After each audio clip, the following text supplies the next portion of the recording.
enseñanza, también enseñó en parábolas para complicar las cosas.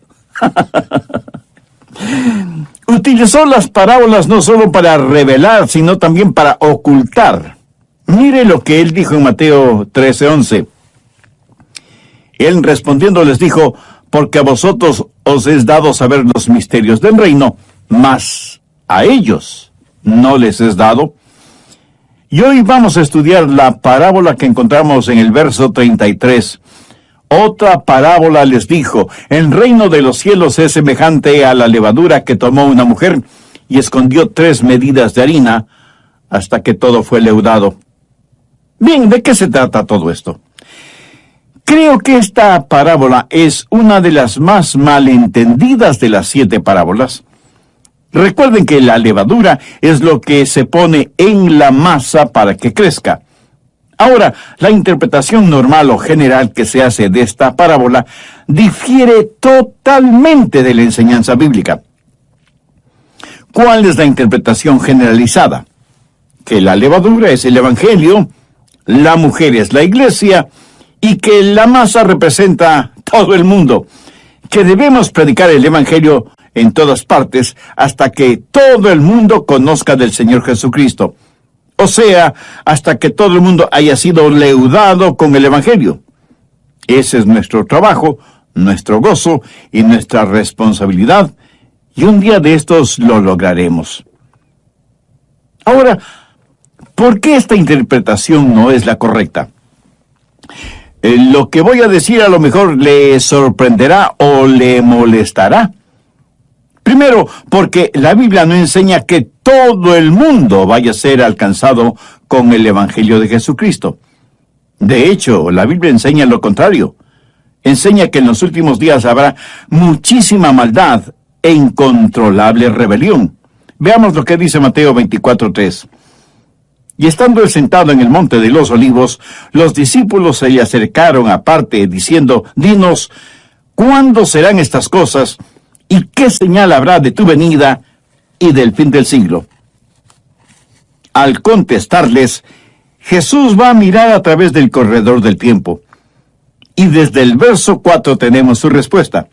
Respondiendo Jesús les dijo: mirad que nadie os engañe, porque vendrán muchos en mi nombre diciendo: yo soy el Cristo, y a muchos engañarán. Y oiréis de guerras y rumores de guerras. Mirad que no os turbéis, porque es necesario que todo esto acontezca, pero aún no es el fin. Porque se levantará nación contra nación y reino contra reino, y habrá pestes y hambre y terremotos en diferentes lugares, y todo esto será principio de dolores. Entonces os entregarán a tribulación y os matarán, y seréis aborrecidos por todas las gentes por causa de mi nombre. Muchos tropezarán entonces, y se entregarán unos a otros, y unos a otros se aborrecerán. Y muchos falsos profetas se levantarán y engañarán a muchos. Y por haberse multiplicado la maldad, el amor de muchos se enfriará. Mas el que persevere hasta el fin, éste será salvo. Y será predicado este evangelio del reino en todo el mundo, para testimonio a todas las naciones, y entonces vendrá el fin. El evangelio será predicado en todo el mundo, pero la masa no va a ser cambiada. Y en esta epístola, el apóstol Pablo reitera que los últimos días serán días muy peligrosos. La Biblia no enseña que la levadura sea el evangelio, o que la mujer sea la iglesia, o que las 3 porciones representen el mundo. La Biblia no enseña eso, ni la experiencia tampoco. Quiero decir, después de más de 2000 años de predicación del evangelio, lo que vemos es una inmensa ola de odio, de violencia, de incredulidad, de apostasía, de cultos falsos. Si usted no conoce su Biblia, si usted piensa que esta parábola enseña que al final evangelizaremos a todo el mundo sin que sea cierto, esto pudiera ser motivo de desánimo para usted. Hasta podría pensar que la Biblia no es la verdad. Pero el Señor no quiere que estemos desanimados, porque cuando nos desanimamos, comenzamos a dudar y a desesperarnos. ¿Qué es lo que el Señor nos enseña claramente en la parábola del sembrador? Que no hay nada de malo con la semilla. Que el problema es con el terreno. No toda tierra es tierra fértil. No todos van a creer y aceptar el Evangelio. En la otra parábola, hasta el mismo tiempo de la siega, el trigo y la cizaña crecieron juntos. La cizaña o hierba mala, o sea, el cristianismo falso, crece mucho mejor junto al cristianismo verdadero. Y en la parábola del grano de mostaza, la semilla que se transformó en un árbol gigantesco en cuyas ramas se anidan las aves diabólicas, representa la corrupción del cristianismo. Repito, la Biblia no enseña que el Evangelio, aunque predicado en todo el mundo, será aceptado por todo el mundo. ¿Por qué? Porque hijos e hijas de Dios seguimos siendo un pequeño rebaño. Somos la minoría, y esto debemos recordarlo siempre. El Evangelio nunca fue dado para salvar a la civilización de la destrucción. El Evangelio fue dado para salvar al hombre de la destrucción de la civilización. Si usted no interpreta adecuadamente esta parábola, se quedará confundido. Hay tres cosas básicas en esta parábola que debemos entender. Primero, el pan que es horneado. En Mateo 13:33, ¿cuál es el significado de las 3 medidas de harina? Jesús no da ninguna explicación al respecto, así como no lo hizo con la parábola del grano de mostaza. Pero nos da cierta información para que utilicemos nuestra mente y encontremos el significado del resto de las parábolas. ¿Cuál es el pan que fue horneado? ¿Qué significa las 3 medidas de harina? Si usted conoce el Antiguo Testamento como esos judíos seguramente lo conocían, sabe que ellos inmediatamente reconocieron esas 3 medidas de harina. Abraham, que fue el padre de los fieles, la estrella más brillante en el cielo hebreo, estuvo un día en un lugar llamado el encinar de Mamre, y allí le visitaron 3 ángeles, quienes le informaron que Dios iba a hacer un pacto con él. Cuando Abraham se dio cuenta que sus huéspedes eran ángeles, algo le dijo a su esposa Sara. Génesis 18:6. Entonces Abraham fue deprisa a la tienda de Sara y le dijo: toma pronto 3 medidas de flor de harina y amasa y haz 3 panes cocidos debajo del rescoldo. En otras palabras le dijo: Sara, tenemos 3 ángeles como huéspedes y deseo que hornees 3 panes para ellos. Aquí no se menciona la frase sin levadura. Sencillamente dice 3 medidas de flor de harina. Otro personaje bíblico fue visitado por un ángel. En el libro de Jueces leemos: y entrando Gedeón preparó un cabrito y panes sin levadura de un efa de harina. Gedeón, viendo que su huésped era un ángel, amasó y horneó panes para su visitante. Con Abraham fue 3 medidas de harina. Con Gedeón fue panes sin levadura. En el Antiguo Testamento, y de acuerdo a leyes levíticas, los judíos ofrendaban al Señor y esa ofrenda consistía de 3 medidas. Veamos algunos versículos al respecto. Números 15:9. Ofrecerás una ofrenda de 3 décimas de flor de harina amasada con la mitad de un hin de aceite. En la Biblia, el aceite representa al Espíritu Santo. Veamos ahora Levítico 2, los versos 4 y 5. Cuando ofrecieren ofrenda cocida en horno, será de tortas de flor de harina sin levadura, amasadas con aceite. Lo que tenemos aquí es un pan bendito que traerá satisfacción al corazón y la mente de Dios. Y cuando Jesús habló a esos judíos acerca de las 3 medidas de harina, ellos inmediatamente pensaron en Abraham y cómo atendió a sus huéspedes celestiales. Jesús también hizo referencia a este asunto cuando, en el Nuevo Testamento, contó la parábola del hombre que recibió la visita de un amigo por la noche y no tuvo nada para ofrecerle para que coma. Así que fue donde su vecino para que le prestara 3 panes. ¿Qué es lo que representan esos 3 panes? Representan al Espíritu Santo. En Mateo 7:11, Jesús hizo referencia al hecho de que si nosotros, siendo malos, damos cosas buenas a nuestros hijos, o a veces a nuestros vecinos, el Padre Celestial siempre da cosas buenas a los que le pidan. Así que la idea de ese pan es que es un pan bendito. Y habla de la comunión y compañerismo con Dios y con los hombres, porque el compartir del pan sin levadura ha sido un símbolo y emblema de la comunión con Dios desde la institución de la Pascua en el Antiguo Testamento hasta la Cena Pascual en el Nuevo Testamento. Jesús compartió pan con sus discípulos durante la última cena y él mismo se identificó como el pan de vida.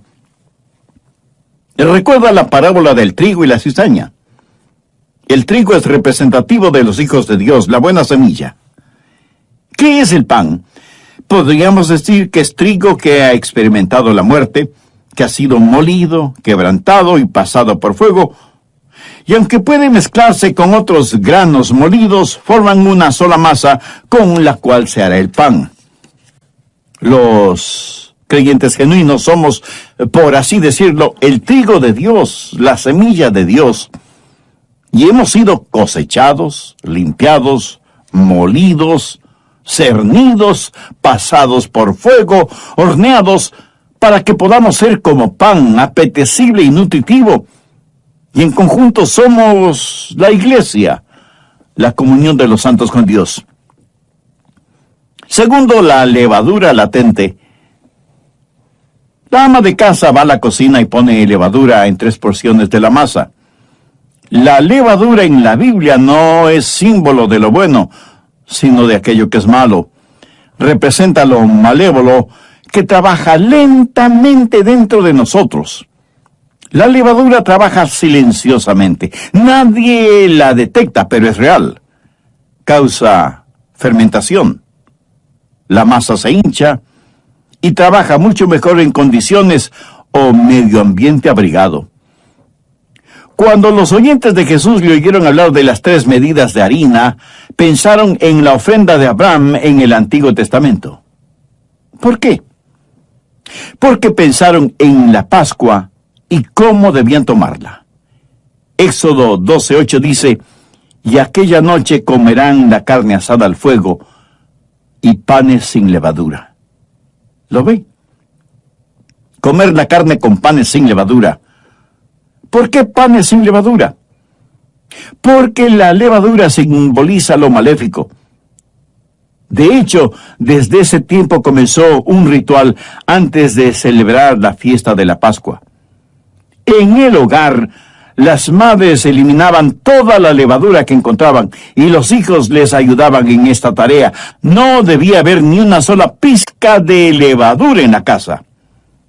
Veamos Levítico 2, los versos 4 y 5. Cuando ofrecieres ofrenda cocida en horno, será de tortas de flor de harina sin levadura amasada con aceite y hojaldres sin levadura untadas con aceite. Mas si ofrecieres ofrenda de sartén, será de flor de harina sin levadura amasada con aceite. Con esto en mente, uno puede entender lo que Pablo escribió a la iglesia mundana de Corinto, que a pesar de vivir en pecado, sus miembros estaban orgullosos de tener una mente abierta. Busque 1 Corintios 5, los versos 6 y 8. ¿No es buena vuestra jactancia?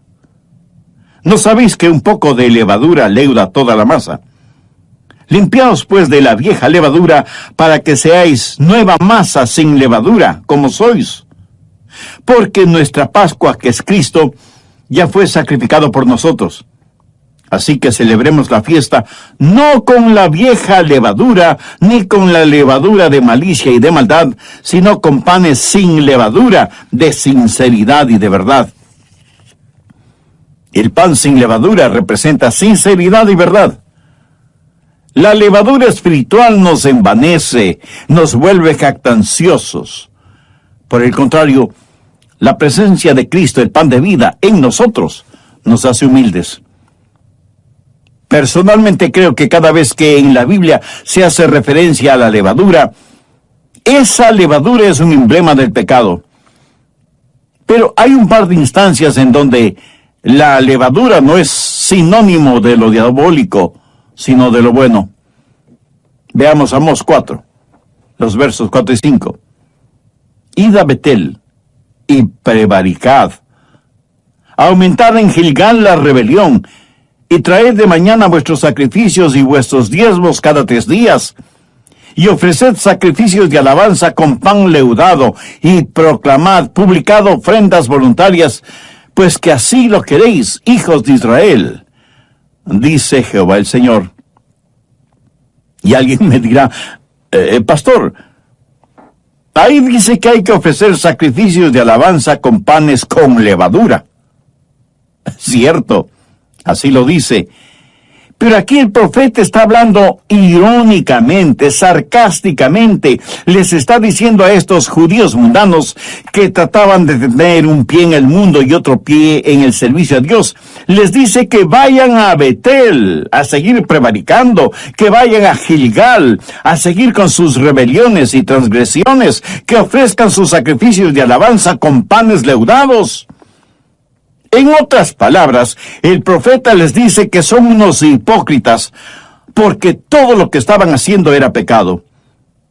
Cuando usted entiende eso, mi amigo, el pan horneado sin levadura es santo, y el pan amasado con levadura es malo, y corrompe aquello que es maravilloso y santo. Y Jesús nos previene contra la levadura. Vamos a Mateo 16:11. ¿Cómo es que no entendéis que no fue por el pan que os dije que os guardaseis de la levadura de los fariseos y de los saduceos? ¿Quiénes eran los fariseos? Eran hombres muy religiosos.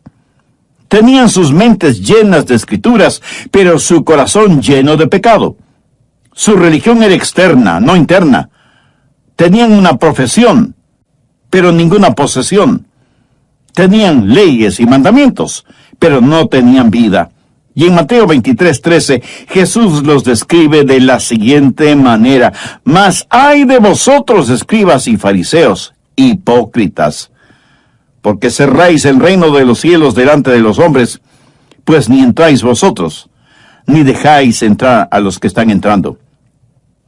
Ellos pretendían ser porteros, pero más bien eran piedra de tropiezo. Pretendían ser intercesores, pero no eran más que extorsionadores. Pretendían convertir, pero lo que hacían era corromper.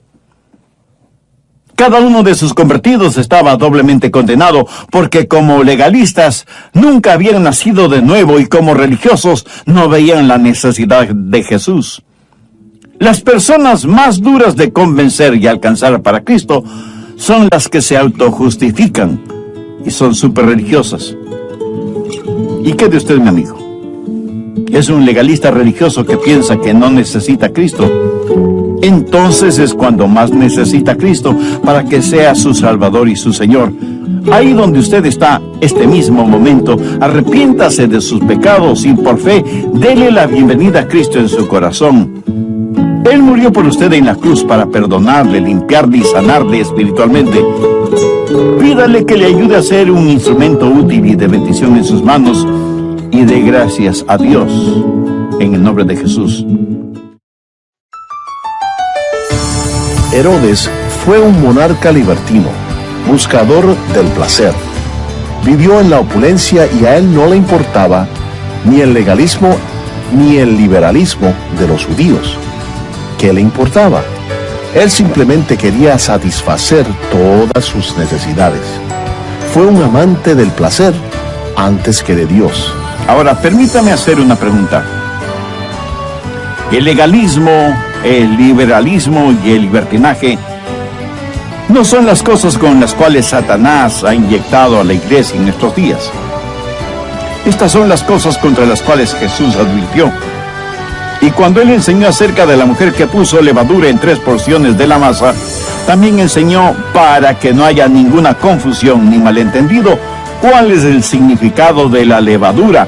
Y Pablo dice que hay que erradicar esa levadura de la iglesia, porque solo un poquito de levadura llega a contaminar, a corromper, a dañar toda la masa.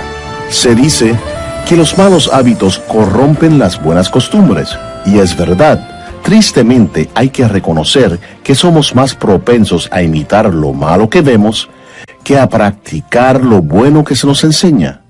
Bienvenidos a El Amor que Vale. Soy Andrés García Vigio. Hoy, en la voz del pastor Lenín de Llanón, el doctor Adrian Rogers finaliza su mensaje, El extraño caso de la mujer furtiva. Por favor, abra su Biblia en el Evangelio de Mateo, capítulo 23, desde el versículo 1. Entonces Jesús habló a la gente y a sus discípulos diciendo, en la cátedra de Moisés se sientan los escribas y los fariseos. Así que todo lo que os digan que guardéis, guardadlo y hacedlo. Mas no hagáis conforme a sus obras, porque ellos dicen y no hacen. Porque atan cargas pesadas y difíciles de llevar y las ponen sobre los hombros de los hombres, pero ellos ni con un dedo quieren moverlas. Antes hacen todas sus obras para ser vistos por los hombres, pues ensanchan sus filacterias y extienden los flecos de sus mantos, llaman los primeros asientos en las cenas y las primeras sillas en las sinagogas y las salutaciones en las plazas, y que los hombres les llamen Rabí, Rabí. Pero vosotros no queráis que os llamen Rabí, porque uno es vuestro Maestro, el Cristo, y todos vosotros sois hermanos. Y no llaméis Padre vuestro a nadie en la tierra, porque uno es vuestro Padre, el que está en los cielos. Ni seáis llamados maestros, porque uno es vuestro Maestro, el Cristo, el que es mayor de vosotros, sea vuestro siervo. Escribas y fariseos pretendían ser guías, pero eran ciegos. Aparentaban ser ofrendadores, pero eran aprovechadores. Mire lo que dicen los versos 23 y 24. ¡Ay de vosotros, escribas y fariseos, hipócritas! Porque diezmáis la menta y el eneldo y el comino, y dejáis lo más importante de la ley, la justicia, la misericordia y la fe. Esto era necesario hacer sin dejar de hacer aquello. Guías ciegos, que coláis el mosquito y tragáis el camello. Pretendían ser limpios y puros, pero estaban llenos de inmundicia y suciedad. Por eso Jesús les dijo desde el verso 25, ¡ay de vosotros, escribas y fariseos, hipócritas! Porque limpiáis lo de afuera del vaso y del plato, pero por dentro estáis llenos de robo y de injusticia. Fariseos ciegos, limpien primero lo de dentro del vaso y del plato, para que también lo de fuera sea limpio. ¡Ay de vosotros, escribas y fariseos, hipócritas! Porque sois semejantes a sepulcros blanqueados que por fuera, a la verdad, se muestran hermosos, mas por dentro están llenos de huesos de muertos y de toda inmundicia. Así también vosotros por fuera, a la verdad, os mostráis justos a los hombres, pero por dentro estáis llenos de hipocresía e iniquidad. Los escribas y fariseos eran todo lo contrario de lo que exigían a los demás que fueran. Querían que los demás fueran limpios, pero ellos eran completamente sucios, no de suciedad física, por falta de higiene personal o por falta de agua, sino que eran sucios en su corazón, en su mente. Irónicamente, hasta podían derramar lágrimas con los familiares de una persona a la que ellos mismos habían ordenado matar. Veamos las palabras de Jesús en los versos del 29 al 32. ¡Ay de vosotros, escribas y fariseos, hipócritas! Porque edificáis los sepulcros de los profetas y adornáis los monumentos de los justos y decís, si hubiésemos vivido en los días de nuestros padres, no hubiéramos sido cómplices en la sangre de los profetas. Así que dais testimonio contra vosotros mismos de que sois hijos de aquellos que mataron a los profetas. Vosotros también llenad la medida de vuestros padres. Amigo, bien podría pasar mucho tiempo solo citando lo que Jesús dijo sobre los escribas y los fariseos. Expresiones muy, muy duras, por cierto. Hipócritas, impuros, impíos, falsos, injustos, sepulcros blanqueados, generación de víboras. ¿Ha notado que nunca pudieron refutar sus acusaciones? No pudieron hacerlo porque todo lo que les dijo el Señor era cierto. Y la verdad siempre duele. No en vano le odiaron hasta el punto de planificar religiosa y políticamente la muerte de Jesús. Entiende ahora lo que es la levadura. Y Jesús nos previene contra la levadura de los fariseos. ¿Cuál fue esa levadura de los fariseos? El legalismo. ¿Cuál fue la levadura de los escribas? El liberalismo. El legalismo y el liberalismo, usted siempre los encontrará en las religiones falsas. Anote al margen Hechos 23:8. Porque los saduceos dicen que no hay resurrección, pero los fariseos afirman estas cosas. Los fariseos eran los fundamentalistas de su tiempo, y los saduceos eran los liberales, pero ninguno de ellos tenía el verdadero Espíritu de Dios en sus corazones. Los saduceos decían, nosotros no creemos en tonterías como ángeles, o espíritus, o la resurrección.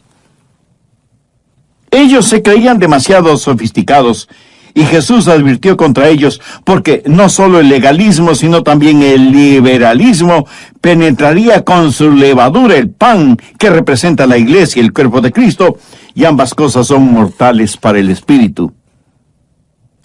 ¿Sabe lo que es teológicamente un liberal? Veamos Mateo 22 desde el verso 23.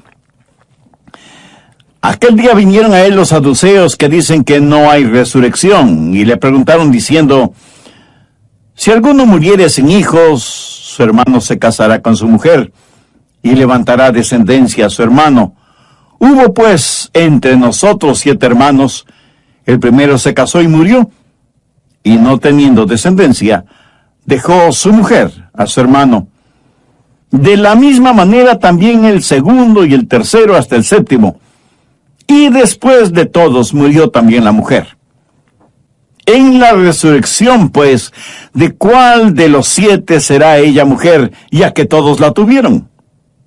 Entonces, respondiendo Jesús les dijo, erráis, ignorando las Escrituras y el poder de Dios. Y aquí viene la condición para ser teológicamente un liberal. Ponga atención porque esto es muy importante. Erráis, ignorando las Escrituras y el poder de Dios. ¿Por qué estaban equivocados estos fariseos? Sencillamente porque no entendían ni las Escrituras ni el poder de Dios. Por eso Jesús advierte contra el liberalismo. Pero hay otra clase de levadura contra la cual también advierte Jesús. Vayamos a Marcos 8:15. Y él les mandó diciendo, mirad, guardaos de la levadura de los fariseos y de la levadura de Herodes. ¿Cuál era la levadura de los fariseos? ¿Cuál la levadura de Herodes? Fue el legalismo. La levadura de los saduceos era el liberalismo. La levadura de los fariseos y de Herodes era el liberalismo, en el sentido de libertinaje, de desenfreno, de creer que uno tiene libertad para hacer lo que se le dé la gana hacer, no solo en el plano mundanal, sino también en el plano espiritual. Verá, Herodes fue un monarca libertino, buscador del placer por el placer. Vivió en opulencia, y a él no le importaba esto del legalismo o el liberalismo. Esa levadura de la iglesia, porque solo un poquito de levadura llegará a contaminar, a corromper, a dañar toda la masa. Bien, el pan horneado sin levadura representa la comunión de Dios con el hombre. Nosotros somos ese pan. La levadura trabaja en la masa lenta y silenciosamente. La esponja, le hace crecer. Y hoy en día tenemos iglesias infladas de legalismo, de liberalismo, de libertinaje, jactándose de su libertinaje y arrogantes en su pecado. Tercero, la mujer furtiva. De acuerdo a la parábola, aquí tenemos a una mujer que puso levadura en 3 porciones de la masa. Notemos lo que ella hizo. Volvamos a Mateo 13:33. Otra parábola les dijo: el reino de los cielos es semejante a la levadura que tomó una mujer y escondió en 3 medidas de harina. Mi amigo, esto no fue hecho accidentalmente, sino furtiva y deliberadamente. Quiero decir, ella sabía exactamente lo que estaba haciendo y lo hizo voluntariamente. Note que externamente no hay nadie que le presione para que lo haga. Fue un acto deliberado de su parte. Pero Satanás sabía lo que ella estaba haciendo, porque él mismo internamente le estaba empujando a hacerlo. Satanás, por medio de ella, estaba cometiendo un acto de sabotaje contra la obra de Dios. Y este acto no solo fue deliberado, sino también engañoso. Jesús dijo que la mujer escondió la levadura en la masa. O sea que ella no lo hizo abiertamente, sino en secreto, sigilosamente, furtivamente. Jesús nada lo hizo en secreto. Y nosotros tampoco debemos hacerlo.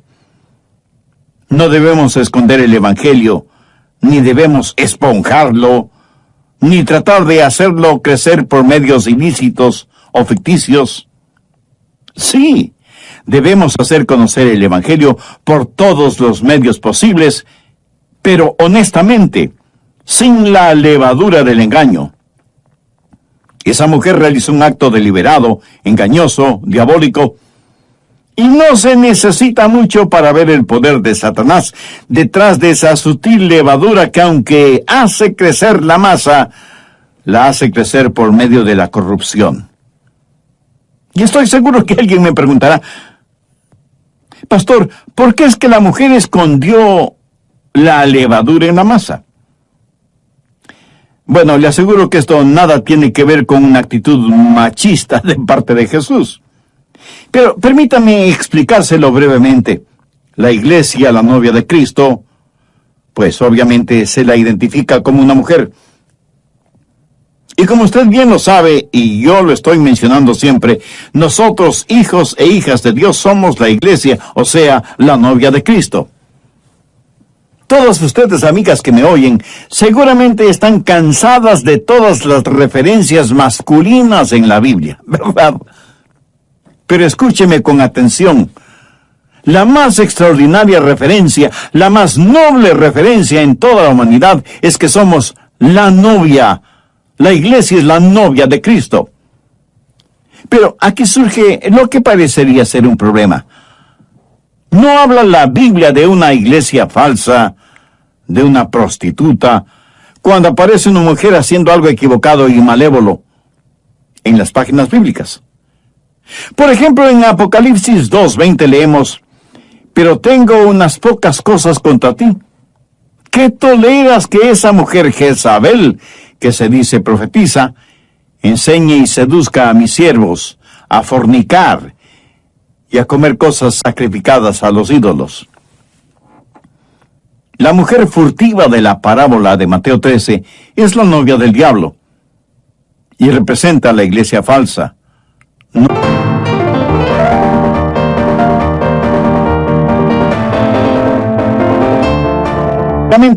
Que visite la cocina de la iglesia y vea quién está en ella. Y no se deje impresionar por sus glándulas gustativas.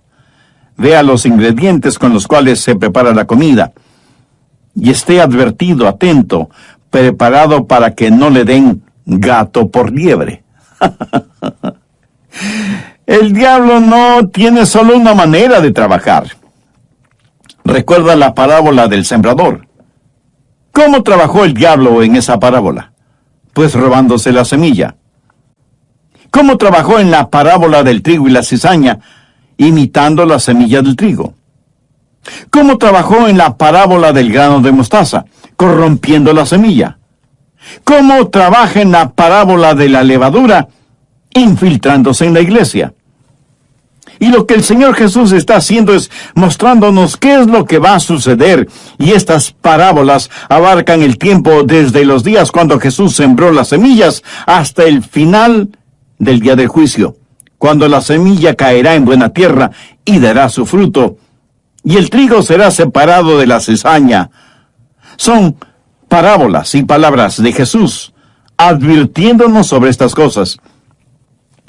En posteriores programas estudiaremos las otras parábolas, la del tesoro escondido, la de la perla de gran precio, la parábola de la red, la de los tesoros nuevos y viejos, etc. Y cuando terminemos de estudiarlas, estoy seguro que usted mirará retrospectivamente y dirá, la Biblia es maravillosa y todo sucedió, sucede y sucederá como Dios ha dicho. Mi amigo, usted no va a tener falsas expectativas, y al no tener falsas expectativas, usted no será desilusionado, y si no es desilusionado, no tendrá dudas, y si no tiene dudas, no caerá en la desesperación, sino que dirá, ¡aleluya! Porque el mismo Dios que nos ha enseñado estas cosas es el mismo Dios que nos enseña que hay una iglesia genuina, verdadera, y el mismo Señor Jesucristo, al referirse a ella, dijo, edificaré mi iglesia y las puertas del Hades no prevalecerán contra ella. Es mi profundo anhelo y deseo que este mensaje, el Espíritu Santo de Dios lo selle, no solo en su mente, sino también en su corazón, y que Dios nos ayude a cada uno de nosotros, si en verdad somos sus hijos e hijas, nos ayude a ser miembros puros y consagrados de su iglesia. Que desterremos de nosotros todo indicio de levadura diabólica. Que anhelemos ser buena tierra para que la semilla sembrada por el divino sembrador dé el fruto que debe dar. Que seamos trigo dispuesto a ser quebrantado, molido, cernido, horneado al fuego, para que toda la masa se fusione y se queme todo rastro de levadura. Que seamos individual y colectivamente para la honra y la gloria de Dios. Ahora lo que acabo de decir no tendrá ningún sentido para usted si es que no tiene una relación personal con Dios por medio del Señor Jesucristo. ¿No le gustaría hacer esa decisión espiritual ahora mismo, que no sabe cómo hacerlo? Bueno, repita conmigo la sencilla oración que voy a orar para que le sirva de guía. Pero usted ore con sus propias palabras, ore en voz baja o en voz alta, o silenciosamente si así lo quiere. Orar a Dios no es cuestión de volumen ni de oratoria, porque Dios conoce los deseos y las intenciones de nuestro corazón. Pero ore con fe, con sinceridad, depositando toda su confianza